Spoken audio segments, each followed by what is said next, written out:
This video and its content are the intellectual property of the Punjab Education Foundation. It is intended only for educational and professional training use. Any unauthorized copying, editing, or redistribution of this material is strictly prohibited. बिस्मिल्लाहिर्रहमानिर्रहीम। मोहतरम असातिज़ा इकराम और my dear students, प्यारे तलबा व तालिबात, अस्सलाम वालेकुम। आज हम 5वीं क्लास का चैप्टर नंबर 9 पढ़ेंगे जनरल साइंस में। सब्जेक्ट है हमारे पास जनरल साइंस, क्लास है 5 और चैप्टर 9 की हमने स्पेस एंड सैटेलाइट के बारे में एक लेक्चर हमारे पास मौजूद है। अब ये दूसरा लेक्चर जो है लेक्चर नंबर 2, इसका टॉपिक है the moon of other planets. हमारे पास लेक्चर 2 में हम देखेंगे कि दूसरे जो प्लैनेट्स हैं उसके मून्स कौन कौन से हैं और तादाद भी हमारी बुक में दी गई है, साथ में कुछ मालूमात भी दी हैं। उन मालूमात को भी हम आपस में डिस्कस करेंगे, बात करेंगे इसके ऊपर। तो हम कुछ जो किताब में दिए हुए थे एक्टिविटीज़ सॉल्व करने के लिए मैंने कोशिश की है और आपके साथ उसको शेयर भी करूँगा। उन एक्टिविटीज़ को सॉल्व करके आपके सामने जो है वो रखा जाए। तो फ़र्स्ट ऑफ़ ऑल हमने पहले लेक्चर में भी ये बात देखी कि मून जो है हमारी ज़मीन का एक मून है, ज़मीन का एक चाँद है, जो हमें तमाम बच्चे जानते हैं इस बात को कि चाँद जो है वो आसमान के ऊपर सूरज ग़ुरूब होने के साथ ही हमें नज़र आना शुरू हो जाता है और 14 दिन तो नज़र आता है। 14 दिन जो है वो दिन के वक्त हम उसे देख सकते हैं मुख्तलिफ़ अतराफ़ से। जो चाँदनी रातें होती हैं उसमें वो चाँद हमें आसमान के ऊपर रात के वक्त नज़र आता है और जो अंधेरी रातें होती हैं उस वक्त जो है वो चाँद हम दिन के वक्त कहीं ना कहीं जो है वो आसमान के ऊपर किसी सूरत में देख सकते हैं। तो देखिए कि ये एक छोटा सा कॉन्सेप्ट जो है वो आपको भी इस बात का आइडिया है। तमाम टीचर हजरात ये बात बच्चों को समझा सकते हैं कि चाँद चूँकि ज़मीन के गिर्द 28 दिन में या 29 दिन में, सॉरी 28 तो नहीं, 29 या 30 दिन में एक अपने चक्कर मुकम्मल करता है, जो हमारे कमरी साल या हम इस्लामी साल भी कहते हैं, हमारे इस्लामी साल के जो है वो पूरा एक महीना बनाता है। तो हमारे जो मून है ये एक सैटेलाइट है। स्पेस एंड सैटेलाइट का चैप्टर हम पढ़ रहे हैं, स्पेस एंड सैटेलाइट का चैप्टर। इसमें हमारा जो मून है, हमारा मून भी एक सैटेलाइट है। इसको हम कहते हैं दिस इज़ नेचुरल सैटेलाइट। ये कुदरती सैटेलाइट है। बाकी आर्टिफिशियल सैटेलाइट्स तो ज़मीन से भेजी जाती हैं और ज़मीन से भेजने के बाद हमारी स्पेस के अंदर वो मुख्तलिफ़ उसमें एक्टिविटीज़ कराई जाती है। साइंटिस्ट जो हैं वो आर्टिफिशियल सैटेलाइट्स के अंदर मौजूद होते हैं और जाके हम मुख्तलिफ़ तजर्बात करते हैं। उन तजर्बात से कुछ डाटा हासिल होता है जो कि हम अभी नेक्स्ट लेक्चर में भी पढ़ेंगे। लेकिन जो नेचुरल सैटेलाइट्स हैं, कुदरती सैटेलाइट्स, ये हमारा चाँद की तरह एक बहुत बड़े-बड़े ऑब्जेक्ट्स हो सकते हैं या आर्टिफिशियल सैटेलाइट से बहुत बड़े हैं ये, लेकिन बहरहाल ये कुदरती तौर पे मौजूद हैं, तो इनको हम नेचुरल सैटेलाइट्स कहते हैं।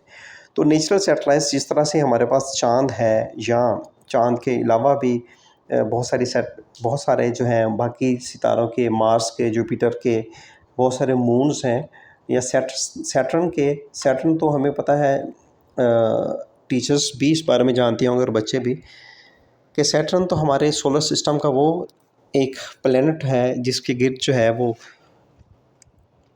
बहुत सारे मून्स जो हैं वो ऐसे घूम रहे हैं जैसे कि उसको चक्कर लगा रहे हैं, उसके तवाफ़ कर रहे हैं। तो इसी तरह से ज़मीन का हमारा एक ही मून है। अब मून्स को हम अगर क्लियरली देखना चाहें कि व्हाट आर द मून्स या सिंपल मून क्या होता है, तो बाय डेफिनेशन हम कह सकते हैं कि एक नेचुरल सैटेलाइट है, natural satellite of any planet. अगर हम मून की डेफिनेशन करना चाहें तो हम कह सकते हैं कि moon is a natural satellite of any planet. हमारे पास जो लिखा हुआ है moon is the only natural satellite of earth. हमें जो मून ज़मीन से नज़र आता है तो हमारी ज़मीन की एक नेचुरल सैटेलाइट है जो कि ज़मीन के गिर्द मूव कर रही है। हमारा टॉपिक जो है वो है मून्स ऑफ अदर प्लैनेट। तो ज़मीन के अलावा भी तो बहुत सारे प्लैनेट्स हैं। हमारे प्लैनेट्स जो हैं उनके भी तो स्टार्स हो सकते हैं, उनके भी तो मून हो सकते हैं।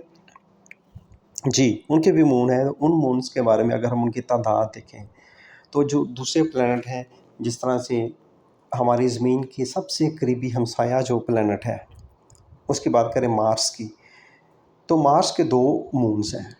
हमारी ज़मीन का एक मून है, जिस तरह से बच्चों को मैंने पहले बताया कि ये मून जो है वो हमें हमारी ज़मीन के गिर्द 1 महीने में चक्कर मुकम्मल करता है, जिसको हम कहते हैं लूनर मंथ। और जिस तरह से ईद का चाँद आपने देखना होता है या बाकी महीनों में भी चाँद जो है वो देख के नया महीना शुरू होता है, तो इसी तरह से देखें कि हम चाँद जो है जब 29 दिन में या 30 दिन में हमारी ज़मीन के गिर्द जब जो चक्कर मुकम्मल कर रहा है, वो एक पूरा बहुत बड़ा ऑब्जेक्ट है। एक नेचुरल सैटेलाइट है, एक बहुत बड़ा ज़मीन की तरह का एक बहुत बड़ा गोला है, जो कि ज़मीन की कशिश की वजह से, ग्रेविटी की वजह से ज़मीन के गिर्द अपनी रिवॉल्व कर रहा है। तो कोई भी सैटेलाइट है, सैटेलाइट की हम डेफिनेशन ही ये बनाते हैं कि कोई भी सेलेस्टियल ऑब्जेक्ट कि स्पेस में मौजूद कोई भी ऑब्जेक्ट जो किसी दूसरे प्लैनेट के गिर्द उसकी ग्रेविटी की वजह से चक्कर लगा रहा हो, वो उस प्लैनेट के लिए वो एक सैटेलाइट बन जाएगा। ठीक है, तो ये हम सैटेलाइट की बात कर रहे हैं कि हमारी सैटेलाइट्स जो हैं, सैटेलाइट्स हर वो ऑब्जेक्ट जो कि अपने उस फाइनली हमारी जो अर्थ है या बाकी तमाम प्लैनेट्स हैं उनके गिर्द मूव कर रहा है, उस मूवमेंट की वजह से उसको सैटेलाइट कहते हैं उस ऑब्जेक्ट की। अब 2 हैं मार्स को हम देखते हैं, तो मार्स के 2 सैटेलाइट्स हैं। अब वो जो 2 सैटेलाइट्स हैं मार्स की, जिनको हम मार्स के मून्स कहते हैं, वो भी सेम इसी तरह से जिस तरह से हमारा मून जो है, मून मूव कर रहा है हमारी अर्थ के गिर्द, इसी तरह से मार्स के गिर्द भी वो दोनों मून एक अपने स्पेसिफिक ऑर्बिट के अंदर वो मून जो है वो मूव कर रहे हैं। और उनकी मूवमेंट जो है ना, लाइकली वो हमारे मून की तरह तो नहीं होगी, लेकिन उनकी मूवमेंट बहरहाल इससे मुख्तलिफ भी नहीं है, कि क्योंकि वो भी ग्रेविटी की वजह से मूव कर रहे हैं और हमारा मून जो है ये भी ग्रेविटी की वजह से ही मूव कर रहा है। तो due to force of gravity moons जो हैं वो अपने रिलेटेड जो प्लैनेट है उसके गिर्द मूव करते हैं, जिसमें हमारे ज़मीन की जो मून है उसकी एग्जांपल मौजूद है। और साथ ही साथ हम देख सकते हैं कि जो मार्स के ज़मीन ही जैसे 2 मून्स हैं, क्योंकि हमारा एक मून और मार्स के ऊपर इसी तरह के 2 मून्स जो हैं वो मूव कर रहे हैं अराउंड द मार्स। जी, तो अभी तो हम बात कर रहे हैं मार्स की, जिसमें सिर्फ 2 मून हैं। सिर्फ 2 मून मैं इसलिए कह रहा हूँ कि बाकी जो ऑब्जेक्ट्स हैं उनके मून्स की तादाद जो है वो मार्स से ज़्यादा है। तो नेक्स्ट में हम देखते हैं, मार्स के बाद नेक्स्ट है जुपिटर के 79 मून्स हैं। हमें पता है कि हमारे सोलर सिस्टम में जिस तरह हमारी अर्थ जो है वो सूरज के गिर्द रिवॉल्व कर रही है, इसी तरह से हमारा जो मून है वो हमारी अर्थ के गिर्द मूव कर रहा है। तो इस तरह जुपिटर के गिर्द हमारा एक सोलर सिस्टम का ही प्लैनेट है जुपिटर। तो जुपिटर के 79 मून्स हैं, और ये जो 79 मून्स हैं वो एक मखसूस बेल्ट में एक स्पेसिफिक ऑर्बिट के अंदर रहते हुए वो अपने जुपिटर के गिर्द जो है वो मूव कर रहे हैं। तो हमें याद रखना है नंबर ऑफ़ मून्स में देखें तो जुपिटर के हैं 79। सैटर्न के बारे में अगर देखें तो इसके मून्स की तादाद जो है वो जुपिटर से भी ज़्यादा है। मून्स की तादाद जुपिटर से भी ज़्यादा है। इसके मून्स की तादाद हम देखते हैं कि इसके 87 सॉरी 82 मून्स हैं। तो 82 मून्स जो हैं जुपिटर के, जो कि जुपिटर के गिर्द जो है वो मूव कर रहे हैं। अब ये सादा सी बात है, सिंपल सी। मैंने आपको पहले भी कुछ इसमें डिटेल देने की कोशिश की कि हमने इस बात में कंफ्यूज नहीं होना कि मून्स जो हैं वो क्या हैं, कैसे बन गए, वो उससे सैटर्न से जाके टकरा क्यों नहीं जाते इतने सारे मून्स। जी, तो ये सेलेस्टियल बॉडीज़ हैं जो कि किसी भी ऑब्जेक्ट के गिर्द घूम रही होती हैं। हमारी ज़मीन के गिर्द भी ये एक ही मून है जो कि 29 टू 30 डेज़ में घूम रहा है। इस तरह से सैटर्न के 82 मून्स, हर मून के कुछ नाम भी हैं, वो आगे हम देखेंगे भी। चूँकि ये एक्टिविटी में दिया हुआ था तो फिर मैंने बच्चों की आसानी के लिए, टीचर्स की सहूलियत के लिए उसको मैंने ढूंढ के फिर मैंने इसमें शामिल किया। तो 82 मून्स जो हैं वो सैटर्न की तादाद याद रखनी है। यूरेनस के 27 मून्स। तो ये भी यूरेनस भी सेम इस तरह से जिस तरह हमारी ज़मीन के मून जो हैं वो मूव कर रहे हैं ज़मीन के गिर्द, यूरेनस के मून्स भी ऐसे ही रिवॉल्व कर रहे हैं यूरेनस के गिर्द। नेपच्यून हमारा दूर का साथी है, मतलब ये हमारे सोलर सिस्टम का हिस्सा। ये तमाम जो है मार्स, जुपिटर, सैटर्न, यूरेनस और नेपच्यून, ये हैं सारे सोलर सिस्टम के ही पार्ट, सोलर सिस्टम के ही हिस्से हैं, सोलर सिस्टम के ही ये ऑब्जेक्ट्स हैं, लेकिन ये कुछ डिस्टेंस के ऊपर एक दूसरे से दूर मौजूद हैं। ये तमाम के तमाम जो हैं एज अ सैटेलाइट ये हमारे सूरज के गिर्द भी मूव कर रहे हैं। तो इसमें देखिए कि नेपच्यून के 14 मूव्स जो है ना, 14 मूव्स, ये उसके गिर्द जो है वो रिवॉल्व करते हैं ऐसे ही जिस तरह से हमारी ज़मीन के गिर्द। अब इमेजिन करें कि एक बॉल हो आपके पास, बड़ा बॉल, उसके गिर्द आप जो है उसको आप उसके ऊपर सैटर्न लिख दें और 82 बॉल्स छोटे लें, छोटे बॉल्स लेके उसके गिर्द घूमें, तो जिस तरह की आपके पास स्ट्रक्चर बनेगी सैटर्न के ऐसे स्ट्रक्चर है। और इसी तरह से तमाम जो हैं वो हमारे ऑब्जेक्ट्स, सेलेस्टियल ऑब्जेक्ट्स, जिसमें हमारी अर्थ भी शामिल है, तो ये सेलेस्टियल ऑब्जेक्ट के गिर्द के मून जो हम मूव करते हैं। तो हम एक छोटी सी मैं आपको याद दहाने के लिए रिपीट कर रहा हूँ कि मार्स के 2 मून्स, जुपिटर के 79 मून्स, सैटर्न के 82 मून्स, यूरेनस के 27 मून्स, नेपच्यून के 14 मून्स। ये आपको क्लियर हुआ नंबर ऑफ़ मून्स का। अब हम देखते हैं कि ये इंटरेस्टिंग इन्फॉर्मेशन में जो चीज़ें लिखी हैं इनको भी क्लियर करें ताकि हमारे कॉन्सेप्ट जो हैं वो मैक्सिमम क्लियर हों, मैक्सिमम कॉन्सेप्ट क्लियर हो। तो इसमें सबसे पहले लिखा है try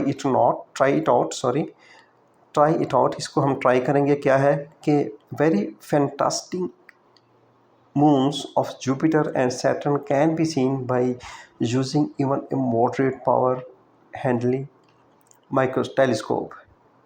Seek help from the internet for the location in the sky. तो इसको आपने ट्राई करना है। अच्छा, मैंने ये देखे हुए हैं, मैंने एक जो है वो टेलीस्कोप के ज़रिए ये वाले मून्स देखे हुए हैं। मैंने सारा का सारा जो है वो सैटर्न देखा था और सैटर्न के गिर्द जो बेल्ट थी उसकी, मून्स की बेल्ट, वो भी मैंने बड़ी वाज़ेह देखी। करना हमने क्या है कि सबसे पहले हमने इंटरनेट को यूज़ करना है और देखना है कि आज क्या डेट है, आप ज़मीन के किस हिस्से पे मौजूद हैं, और यहाँ से हमने स्काई मैप भी आप डाउनलोड कर सकते हैं। ये इसकी ऐप जो है वो मोबाइल पे भी डाउनलोड कर सकते हैं। जिस तरह हमारी ज़मीन का मैप है, इस तरह स्काई मैप के नाम से भी वो आप डाउनलोड कर सकते हैं। तो आपको पता चलेगा कि सैटर्न जो है वो इस वक्त जो है वो नॉर्थ साइड पे है, ईस्ट साइड पे है, वेस्ट साइड पे है या साउथ पे है। आपको किस एंगल पे वो मिलेगा, इसलिए आप टेलीस्कोप जो है वो उसी एंगल की तरफ करके अपनी टेलीस्कोप को उधर से देखें। ये कोई मुश्किल नहीं है। मेरे पास भी एक टेलीस्कोप थी जिसके ज़रिए मैंने ये देखा। कोई बहुत बड़ी साइंटिफिक टेलीस्कोप नहीं थी, सादा सी टेलीस्कोप थी। आप भी कोई एक सादा सी टेलीस्कोप लेके सबसे पहले ये है कि आप इंटरनेट को यूज़ करें। और मेरे प्यारे तलबा व तालिबात, देखिए बच्चों के आप इंटरनेट का पॉजिटिव इस्तेमाल सीखें। इंटरनेट का मुस्बत अंदाज में कैसे हमने इंटरनेट को अपने काम में लेके आना है, ये आप सीखें। तो पूरी दुनिया जो है वो इंटरनेट के इस्तेमाल करके बहुत कुछ लर्निंग कर रही है, बहुत सारे एक्सपेरिमेंट कर रही है, बच्चे सीख रहे हैं टैब्स को यूज़ करके। तो देखें, हर चीज़ का फ़ायदा और नुकसान होते हैं। उसका अच्छा इस्तेमाल और गलत इस्तेमाल होते हैं। ये हमारे ऊपर डिपेंड करता है कि हमने उसका अच्छा इस्तेमाल करना है या उसका गलत इस्तेमाल करना है। देखिए अल्लाह ताला ने भी तो यही कहा है ना कि ये दुनिया आपके सामने है, आप इसमें अच्छे अमल करोगे तो उसका हिसाब देना होगा, और अगर कोई बुरा अमल करेगा तो उसका भी उसको हिसाब देना होगा। ठीक है, ये कुरान मजीद में है। तो अगर ज़रा बराबर नेकी करेगा तो उसका भी उसको अजर मिलेगा, और ज़रा बराबर शर करेगा तो उसका भी उसको अजर मिलेगा, उसकी सज़ा मिलेगी, शर की सज़ा मिलेगी और खैर का अजर मिलेगा। तो मैं आपको बताना चाहता हूँ कि आपको अगर बुक में ये बात कही हुई है कि आप इंटरनेट का इस्तेमाल करके स्काई मैप देखें, तो इसमें आपको इंटरनेट का पॉजिटिव इस्तेमाल करना है। पॉजिटिव तरीके से आप जो है वो बहुत सारी चीज़ें सीखने के लिए इंटरनेट का इस्तेमाल कर सकते हैं।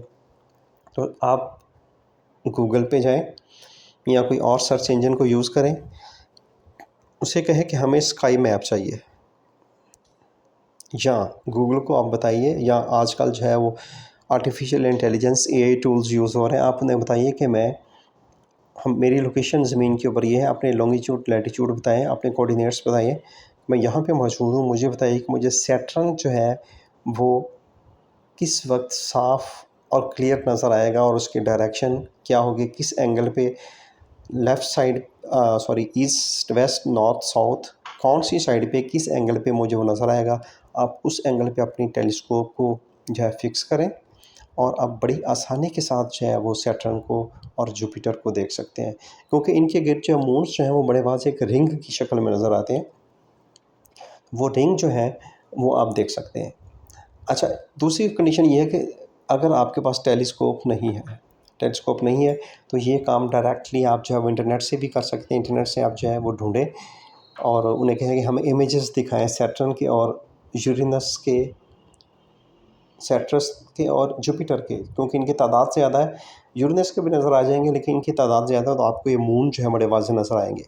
आप कमांड दें, उसे ऑर्डर दें कि आपने ये वाले मून्स जो हैं इनकी पिक्चर्स, इनके डायग्राम्स हमें दिखानी है, तो वो आपको एआई टूल्स या आपको इंटरनेट के ज़रिए बड़ी आसानी से आप देख सकते हैं। जी, उसके बाद हमारे पास है डू यू नो, उसमें लिखा हुआ है the bright object that was seen on the horizon just before the sunrise और after sunset is the planet Venus. Venus हमारे सोलर सिस्टम का एक प्लैनेट है, चूँकि इसके गिर्द मून नहीं होती इसलिए मून्स वाले चार्ट में ये नहीं आया। तो हमारा जो वीनस है, वीनस हमें बहुत वाज़ेह नज़र आता है, बहुत ब्राइट स्टार नज़र आता है होराइज़न के ऊपर बिफोर सनराइज़ और आफ्टर सनसेट। जैसे ही सूरज गुरूब हो सबसे पहले ये सितारा हमें नज़र आना शुरू हो जाता है। जब सूरज निकल रहा होता है सबसे एंड पे हमें ये सितारा गुरूब होता नज़र आता है, कि सुबह के वक्त सबसे एंड पे ये नज़र आना ख़त्म होता है और शाम को सबसे पहले ये नज़र आना जो शुरू हो जाता है। चाँद के साथ साथ हमें ये भी सितारा भी नज़र आना शुरू हो जाता है। ये एक्चुअली सितारा नहीं है, ये एक प्लैनेट है, सैयारा है, नाम है इसका वीनस। हमारे सोलर सिस्टम का एक प्लैनेट, नाम वीनस। तो इसको मॉर्निंग स्टार भी कहते हैं। मॉर्निंग स्टार इसलिए क्योंकि मॉर्निंग के वक्त जब हमारा सनराइज़ हो रहा होता है तो सनराइज़ के वक्त बाकी स्टार तो नज़र आना बंद हो जाते हैं, लेकिन ये स्टार जो है ये बड़ा क्लियर और प्रोमिनेंट जो है वो दिखता रहता है, नज़र आता रहता है। तो वीनस को आप ट्राई भी कीजिएगा कि सनसेट के फ़ौरन बाद और सनराइज़ से कुछ देर पहले आप होराइज़न पे देखें तो आपको जो भी चमकता हुआ सबसे पहला सितारा नज़र आए वो वीनस होगा। ये इसलिए कि वीनस की लाइट जो है वो ज़मीन के ऊपर इस एंगल से पड़ती है कि सबसे ज़्यादा हमें जो है वो प्रोमिनेंट हो जाता है। बाकी सितारों, बाकी जो है हमारे जो प्लैनेट्स हैं उनके ऊपर भी सूरज की रोशनी पड़ती है, सबके ऊपर पड़ती है, लेकिन ये ज़मीन का पड़ोसी सियारा है, हमारा प्लैनेट है। हमारी अर्थ का जो पड़ोसी सियारा होने की वजह से इसके ऊपर जो सूरज की लाइट पड़ती है वो हमें बहुत वाज़ेह नज़र आती रहती है। ठीक है, इसलिए हम जो वीनस है, वीनस को ऐसा नहीं कि हमें इसके लिए भी सैटर्न या जुपिटर को देखने के लिए जो टेलीस्कोप चाहिए वो उसको देखने के लिए भी चाहिए। ये आम आँख से भी बड़ा वाज़ेह चमकदार सितारा नज़र आता है। और इंफॉर्मेशन के लिए आप कह लें या अपने कॉन्सेप्ट्स के लिए आप कह लें, आपने ये भी याद रखना है कि इसको मॉर्निंग स्टार्स भी कहते हैं, मॉर्निंग स्टार भी कहते हैं। एक्चुअली ये स्टार नहीं है ये प्लैनेट, लेकिन चूँकि ये कॉमन वर्ड है साइंटिफिकली तो हम इसको स्टार नहीं कहेंगे, साइंटिफिकली तो हम इसको एक प्लैनेट ही कहेंगे। तो ये जो प्लैनेट है ये बहुत ज़्यादा रोशन होता है, नज़र आता है वीनस। एक और बड़ी इंटरेस्टिंग इन्फॉर्मेशन जो है वो यहाँ पे दी हुई है, वो ये कि earth rotates about its axis from west to east, hence the sun moon and stars appear to move from east to west. एक तस्वीर आप देखते हैं अपनी किताब के अंदर, आप अगर इंटरनेट का यहाँ पे भी इस्तेमाल करें तो आप इस तस्वीर को जो है वो बड़े वाज़ेह तौर पे देख सकते हैं। गूगल से सर्च करके या एआई टूल्स को यूज़ करके आप इस तस्वीर को जो है वो ज़्यादा बारीकी से देख सकते हैं, समझेंगे, अपने कॉन्सेप्ट जो है उसको क्लियर कर सकते हैं। अब लिखा ये हुआ है कि the earth rotates about its axis, अपने एक्सिस के गिर्द घूम रही है। एक्सिस है इसके नॉर्थ और साउथ पोल जो है, अगर उसके दरमियान में हम एक लाइन गुजारें तो उसको हम एक्सिस कहेंगे। तो वो एक्सिस के गिर्द जो है वो घूम रही है, और इसकी जो रोटेशन है it is always from east to west, sorry west to east, west to east, ये आपने याद रखना है। तो मैं भी थोड़ा सा इसको गलत बोलने लगा था। तो हमेशा रोटेशन जो है वो ईस्ट की तरफ होती है, वेस्ट से। माय डियर स्टूडेंट्स, प्यारे बच्चों, आपको चारों डायरेक्शंस का पता होगा कि हमारी जो अर्थ है इसकी 4 डायरेक्शंस हैं, east, west, north and south. तो जिस साइड से सूरज निकल रहा है, सुबह अपीयर होता है, वो है हमारी ईस्ट, और जिस साइड पे हमारा जो सूरज ग़ुरूब होता है वो है वेस्ट। ठीक है, आपने नॉर्थ और साउथ का नहीं आपको पता चल रहा, तो आप ऐसा करें कि जिस तरफ से सूरज सनराइज़ होता है, सूरज निकलता है, उस साइड पे आप मुंह करके खड़े हो जाएं। तो आपकी लेफ़्ट साइड पे होगा साउथ और आपकी राइट साइड पे होगा साउथ और लेफ़्ट साइड पे होगा नॉर्थ। ठीक है, तो ये आप अपने ईस्ट, वेस्ट और नॉर्थ, साउथ को अगर डिटरमाइन करना चाहते हैं तो जिधर से सूरज निकलता है ईस्ट की तरफ आप मुंह करके खड़े हो जाएं। तो आपकी राइट साइड पे साउथ और लेफ़्ट साइड पे नॉर्थ होगा। सामने आपके सूरज की तरफ आपका मुंह है, आप ईस्ट की तरफ आपका फेस है, बैक आपके वेस्ट की तरफ है। लेफ़्ट साइड पे आपके नॉर्थ है और राइट साइड पे आपके साउथ है। अच्छा, ये डायरेक्शन जब आप जज कर लें, फिर हम आज इस इंफॉर्मेशन की तरफ। ये इंफॉर्मेशन ये है कि ज़मीन अपने एक्सिस के गिर्द मूव कर रही है। चले, हमने इस बात को एक्सेप्ट कर लिया, ये कॉन्सेप्ट हमारा क्लियर हो गया कि हमारी अर्थ जो है वो अपने एक्सिस के गिर्द रिवॉल्व करती है। सेकंड इन्फॉर्मेशन क्या है? सेकंड इन्फॉर्मेशन ये है कि ये मूवमेंट हमेशा वेस्ट से ईस्ट की तरफ होती है। चलिए, ये भी हमने इस इन्फॉर्मेशन को भी अब्जॉर्ब किया, इस इन्फॉर्मेशन को भी हमने माना। फिर हम आगे कॉन्सेप्ट देखते हैं। Hence sun, moon, star appear to move from east to west. देखें, अगर हम ये इमेजिन करें कि हमारी अर्थ जो है वो मूव नहीं कर रही, हमें इमेजिन करना तो नहीं चाहिए, जस्ट फॉर अंडरस्टैंडिंग, क्योंकि हमारी अर्थ मूव कर रही है। हम एक लम्हे के लिए देखें हमारी अर्थ मूव नहीं कर रही, तो फिर क्या होता है, ये हमारा जो सन है, सन ईस्ट से निकलता है और वेस्ट की तरफ जाके जाइए ग़ुरूब हो जाता है। सूरज मशरिक़ से निकलता है और मगरिब में जाके ग़ुरूब हो जाता है। इसी तरह से बाकी जो भी स्टार्स हैं वो जैसे ही शाम होती है, शाम होते ही वो स्टार्स सारे के सारे हमें ईस्ट पे नज़र आते हैं। जैसे जैसे रात होती जाती है वो मूव करते करते वेस्ट की तरफ मूव कर जाते हैं, और जब सुबह होने का वक्त करीब आता है, वो सारे के सारे स्टार्स हमारे जो हैं वो मगरिब की तरफ जाके ग़ुरूब हो रहे होते हैं। ये ऐसा नहीं है, स्टार्स मूव नहीं कर रहे, हमारी अर्थ मूव कर रही है, और हमारी अर्थ जो है वो ईस्ट की तरफ जो है रोटेट करती है। इसकी तरफ रोटेशन की वजह से हमें ऐसे लगता है कि ये सारे स्टार जो है वो ईस्ट से वेस्ट की तरफ मूव कर रहे हैं। देखिए, हमारा सन भी रोटेट करता है, मूव करता है।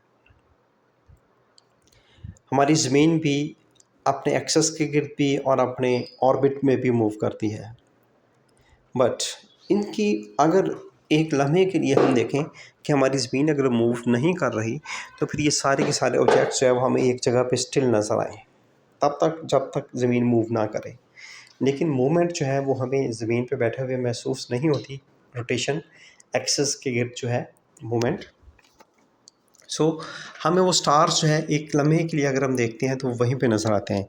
लेकिन उन्हीं स्टार्स को या उन्हीं प्लैनेट्स को अगर हम 1 घंटे या 2 घंटे के बाद देखेंगे तो हमें अंदाज़ा हो जाएगा कि उन्होंने अपनी पोजीशन चेंज कर ली है।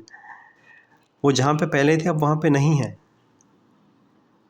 देखिए, जब टाइम का कॉन्सेप्ट अभी नहीं बना था, इनके क्लॉक का कॉन्सेप्ट इंसान को अभी नहीं था, तो उस वक्त ये करते थे कि धूप कहाँ तक पहुँच चुकी है, वहाँ से जो है अंदाज़ा लगा देते थे कि शाम होने में कितना टाइम बाकी है, सूरज कितना को मूव मगरिब की तरफ कर चुका है, मशरिक़ से निकला है मगरिब की तरफ जा रहा है, तो कितना मूव कर चुका है। देखिए, ये अगर हमने दिन के वक्त देखना हो तो हम सूरज की मदद से ये देख सकते हैं कि हमारी अर्थ से बाकी यूनिवर्स जो है या बाकी जो प्लैनेट्स हैं वो ईस्ट से वेस्ट की तरफ मूव कर रहे हैं। ज़मीन खुद रोटेट कर रही है वेस्ट टू ईस्ट।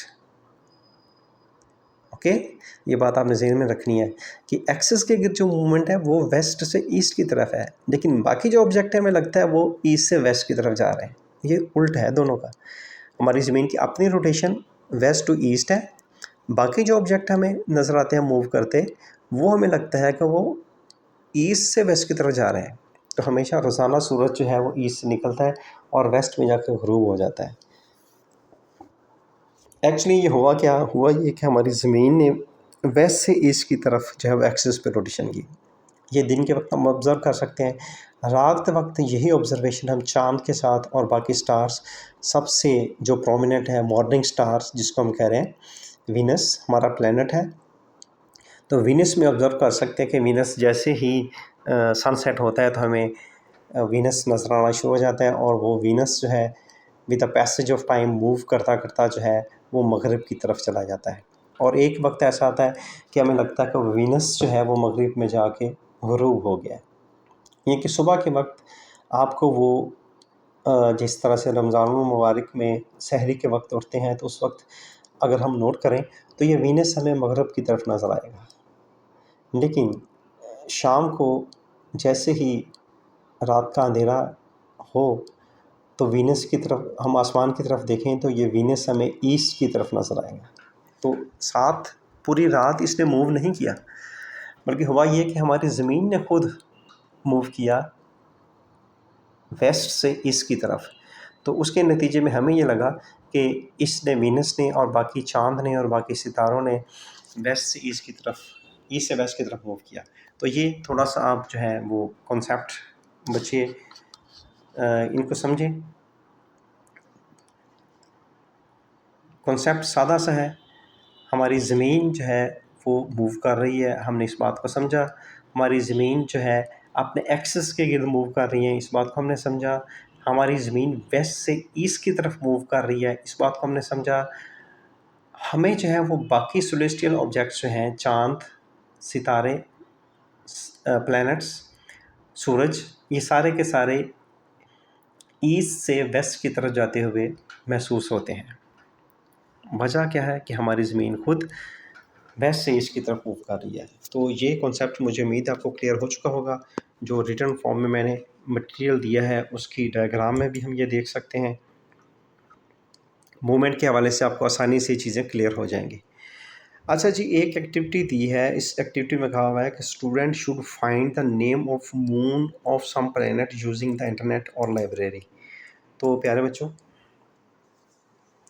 आपके लिए काम है जो किताब में लिखा हुआ है, तो लिखा हुआ ये है कि ये हमारे होनहार तलबा जो साइंस पढ़ते हैं, स्पेस टेक्नोलॉजी में इंटरेस्ट रखते हैं, उन्होंने कुछ मून्स के नाम ढूँढने हैं। पहले तो हमने तादाद देखी थी ना, स्टार्ट में जब हमने स्टार्ट किया तो हमने कहा कि ज़मीन का 1 मून है, मार्स के 2 मून हैं, इस तरह से तमाम बाकी प्लैनेट्स के भी मून देखे सिवाय वीनस के। तो वो तो थी उनकी तादाद, अब नाम ढूँढने हैं। तो ढूँढे नाम? चलें जी, मैंने आपको आपकी आसानी के लिए उनके कुछ नाम जो हैं वो ढूँढ के दिए हैं। यहाँ पे मैं बोलता जाता हूँ, बहरहाल आप जो है वो रिटन मटेरियल में इसको रिटन फॉर्म में भी देख सकते हैं कि हमारी जो प्लैनेट्स हैं, मुख्तलिफ planets like earth, Mars, Jupiter, Saturn और यूरेनस और नेपच्यून और प्लूटो जो कि एक ड्वार्फ स्टार है। पहले इसको हम सोलर सिस्टम में रखते थे, लेकिन अब हमने इसको सोलर सिस्टम से निकाल दिया है। उनके मून्स के नेम क्या-क्या है? तो सबसे पहले तो देखें, हमारा जो मून है sometimes refer to as Luna. तो हम आम ज़बान में इसको मून कहते हैं, लेकिन कुछ जब हमने टेक्निकली इसका नाम लेना होता है तो हम कहते हैं ल्यूना। जिस तरह मैंने आपको पहले बात कर रहा था कि ल्यूनर ईयर्स या ल्यूनर मंथ। तो ल्यूनर ईयर एक हमारा सोलर ईयर है जो ईसवी साल है, जो कि इस्लामी साल है, उसको ल्यूनर ईयर भी कहते हैं, चाँद का साल। ठीक है, तो ल्यूना चाँद का नाम है। एक चाँद है ज़मीन का, नाम ल्यूना या मून। मार्स के आपको याद होगा 2 चाँद थे, 2 चाँद। एक का नाम है फोबोस, PHOBOS फोबोस, और दूसरे का नाम है डाइमोस, डाइमोस और फोबोस।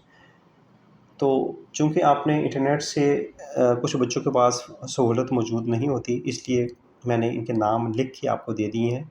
फोबोस और डाइमोस ये 2 नाम जो हैं ये मार्स के मून के हैं। हमारा जो मरीख़, उर्दू में कहते हैं मरीख़, और इंग्लिश में इसका नाम है मार्स। इस प्लैनेट का हमारी ज़मीन के करीब 3, ये ही हमारा एक पड़ोसी, एक तरफ ये है, दूसरी तरफ वीनस है। तो हमारा मार्स जो है, मार्स के 2 चाँद, नाम फोबोस और डाइमोस। जुपिटर, जुपिटर के मून्स की तादाद तो हमने देखी थी कि अगर हम उनके नाम याद करने लगे हैं तो जुपिटर के 79 मून्स हैं। 79 के सबके नाम भी मिल जाएंगे, इंटरनेट पे इस्तेमाल करेंगे, लेकिन अभी यहाँ पे हम जो है वो तमाम के नाम नहीं लेते। हम 4 बेसिक जो मून हैं उनके नाम लेते हैं। जुपिटर के 95 नॉन मून्स हैं, कुछ और भी इसमें शामिल कर दिए गए हैं। सम ऑफ देम कॉमन जो है, एक का नाम है लू, दूसरे का नाम यूरोपा, EUROPA, यूरोपा। तीसरा जो है इसका नाम Ganymede, the largest moon in the solar system. ये हमारे मून से भी ज़्यादा बड़ा है, पूरे सोलर सिस्टम में सबसे बड़ा ये गैनीमेडी ही है। उसके बाद कैलिस्टो, कैलिस्टो भी ये हमारा जुपिटर का मून है। तो ये 4 नाम, लू, यूरोपा, गैनीमेडी और कैलिस्टो, ये 4 नाम हैं। तो हम देख रहे हैं कि आपकी मालूमात के लिए, आपकी इन्फॉर्मेशन के लिए, कि जो गैनीमेडी है ये लार्जेस्ट मून है सोलर सिस्टम में, जो किसी प्लैनेट के गिर्द मूव कर रहा है। तो ये जो हमारा मून है लियो या लुआ या लूना, LUNA, ल्यूना, तो ये लूना जो है इससे भी ज़्यादा बड़ा मून है। हमारी ज़मीन का मून जो हम रोज़ाना देखते हैं उससे भी ज़्यादा बड़ा मून जो है वो जुपिटर का है, नाम है उसका गैनीमेडी। उसके बाद सैटर्न के बारे में देखें तो सैटर्न के 160 नोन मून्स। सैटर्न के 82 मून्स में से हमारे पास जो मोस्ट प्रोमिनेंट है टाइटन। टाइटन के बारे में एक इंटरेस्टिंग इन्फॉर्मेशन मैं आपको बता दूं कि टाइटन जो है, this is the only moon in the solar system with a dense atmosphere. देखिए हमारी ज़मीन के गिर्द जिस तरह से एक एटमॉस्फेयर है जिसके अंदर हम जिंदा हैं, इसके बाहर अगर हम जाएं तो हम ज़िंदा नहीं रह सकेंगे, हम अपने इस एटमॉस्फेयर में ही ज़िंदा रह सकते हैं। इस तरह टाइटन का भी एक अपना एटमॉस्फेयर है, इसके अलावा और किसी भी मून का एटमॉस्फेयर नहीं है। तो ये सैटर्न का एक मून है टाइटन, इसका अपना एक एटमॉस्फेयर है। दूसरे जो मून हैं सैटर्न के, एक का नाम है रिया, आइपिटस, डायोन, टेथियस, एनसेलेडस और माइमस।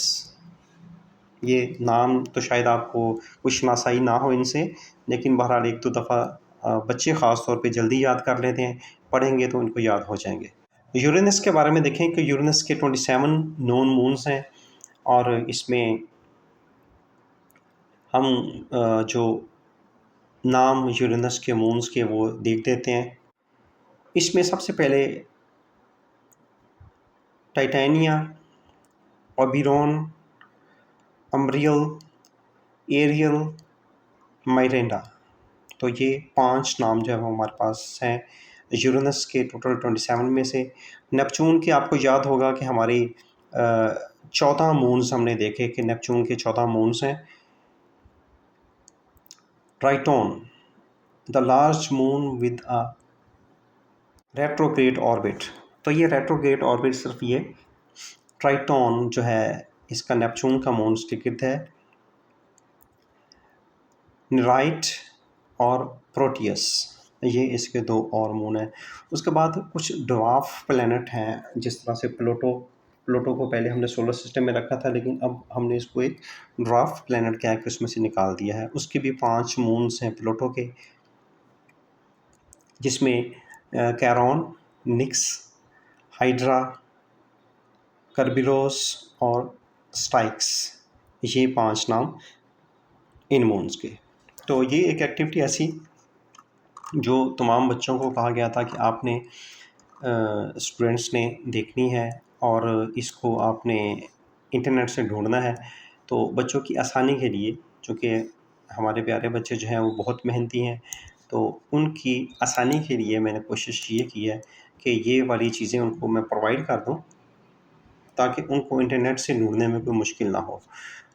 तो ये मून्स के नाम भी हमारे पास आ गए और साथ ही साथ हमने इस सोलर सिस्टम और इसके तमाम मून्स के बारे में देखा कि सोलर सिस्टम के एक तो मून हमारा अपना मून है, हमारी ज़मीन का मून, इसके अलावा कौन कौन से मून्स थे उनकी डिटेल्स भी हमने देख ली, नाम भी देख लिए, नंबर भी देख लिए। तो मुझे उम्मीद है कि आपको इसमें बहुत सारी चीज़ें जो हैं वो क्लियर हो चुकी होंगी।